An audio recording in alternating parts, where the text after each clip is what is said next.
Hi, dreamers and doers. This is Christine from Step Out Dream Big. Thank you for tuning in today. Today, we're going to talk about 5 proven self branding strategies. These strategies have been tested and proven not just by me, but also by my peers. As a few of you may know, being new is not really new to me. A lot of my adult life, I have traveled to different cities, countries, have had the opportunity to be a part of new programs, new work opportunities. And this has taught me a lot where I've had to develop my personal brand from the very scratch. So, amongst a lot of strategies that I have used, these are my top 5 favorite because they have worked. So, I hope that helps you, and please do leave me a comment and let me know how these strategies have proven true to you as well. All right, so let's get started. Number 1 is identify your niche. Everyone is good at one thing. You have a certain specialization. You might have identified it or not, but that is the first key in personal branding. Identify your niche. You might tell me, well, Christine, I'm like a jack of all, master of none. That's good sometimes, but look deeper, and then you might be a jack of all, but there may be something in those different things that you do well, that you do really well. So once you identify that, that's going to be a part of your brand. That's going to be a part of the story you tell. That's going to be something that people reach out to you, and you develop that niche and that name in that industry, in the business, among your friends, or wherever you want to be of influence. The second strategy is to have a presence on social media or a follow-up method where people can reach out to you. Now, if you are looking to build your professional brand in a professional workspace, such as in technology, in consulting, you have to have your profile on LinkedIn because that's where people are going to go to reach out to see who is this person. If they want to know who is Christine, they're going to first type in my name on LinkedIn to identify, well, what has been my experience? What have I done so far? What are people telling about me? And what are my associations? So having a professional LinkedIn account is really important.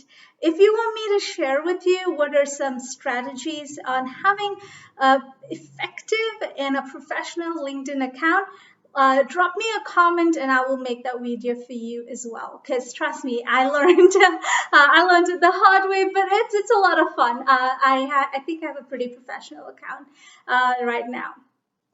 Other types of professional accounts, social media accounts that you could have are Facebook, Instagram, Twitter. Right now, you might be going, hey, wait, are you crazy? Those are personal accounts. Keep work and personal life apart. Well, yes and no. My advice is this. If you want to builds a personal brand as a business or as a product you're selling or some place where you want to find your consumers and your customers that are mostly on social media accounts such as personal social media accounts like Facebook and Instagram, well, you could have your profile there, but separate it from your personal account. For example, photographers or landscape designers. These are professionals who would love to have their presence on social media because that's where they find their customers. Now, the next one is pretty basic. It's having a business card. Having a business card is really important in some industries, but not as relevant in the others. So if it is something that people in your industry do, and that's the norm, well, make sure you get a professional business card stating exactly what is your title, how people can reach out to you, and also what are some of the skill sets that you could deliver. Third strategy is around finding your tribe and attending networking events.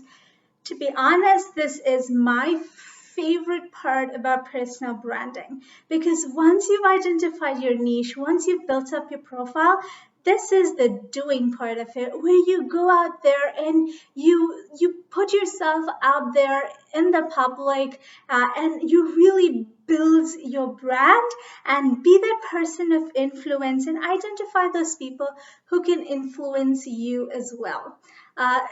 To be honest, this is very daunting for me. Networking events really scared me in the beginning, because I didn't know what to say, how to say it, who to meet. But I eventually got a hang of it, and I have a wonderful job right now. I really love the job that I do, but I still attend networking events because it's my way of connecting with the community that I associate myself with professionally.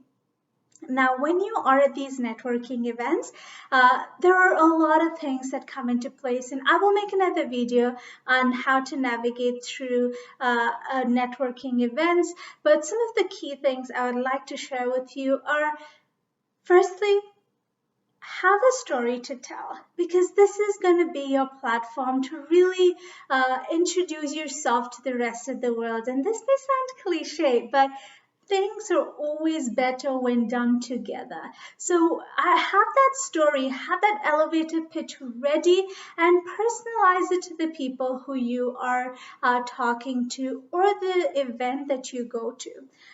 Next, be a good listener. Don't just do all the talking. Listen to what people are saying as well, and have those etiquettes of being a genuine person, listening, reaffirming, and also be a learner in that process. Because this will not just help you share your story, but also be impacted by the stories of the people you meet at these networking events. Awesome. So the fourth strategy is follow up. Now you meet different people at these events, or maybe someone would introduce you via peers or word of mouth, and someone gets in touch with you and asks you about yourself, your company, and your projects or what you do. Well, make sure that you have a story then to tell. Be prepared at all times. To sell your product, your skills, what you do best. And also, after that interaction, follow up. Don't have a consumer mindset, but be genuine in your follow up, because you don't know at what point, where in your life, in your career, that the community you develop today, the people who you befriend today, would be people who will probably help you or be best friends with you in the future. So always have a way of following up. Keep in touch with people, either those you meet at networking events, those who reach out to you via your social media, or just people who you think can be of a blessing to you and you could be a blessing to. Now, the fifth strategy that I have is, now don't just be a consumer. As I said, be a giver as well. Contribute to your community. Share content that will help and build the people in that community or that sphere where you want to be of influence. Now, if you are on a more professional sector, if you're doing something in technology consulting, we'll share things on LinkedIn, share articles, share research that you have seen, or share your thoughts that could probably benefit somebody. Go out there, and there are a lot of public speaking events that you could attend if you're an extrovert and you enjoy public speaking like I do. or volunteer in your community, give back to your community. And the more you do this, the more people see you, the more you're putting yourself out there. And remember what I said at the beginning, quality matters. So in whatever you do, have that quality and people will recognize you. I hope these 5 strategies helped you today and will help you build your personal brand like it helped me build mine. Now, just to summarize, first one, identify your niche. What is your specialization? What is that thing that people would reach out to you? Second is have a social media presence and let that be professional and also a place where you have all relevant content and a place where people would be able to find you if they need to follow up or to reach out to you. The third one is find your tribe, attend networking events and build that community around yourself. The fourth one is follow up. When people reach out to you or when you get to know about different people in your industry, in your sector, in your community, keep in touch, follow up and be genuine about it. And the fifth point is don't have a consumer mindset all the time. Contribute, share, and give back to your community. It was definitely a privilege talking to you today. Remember, the world needs you. Be a dreamer and a doer. Take care until the next video. Bye, guys.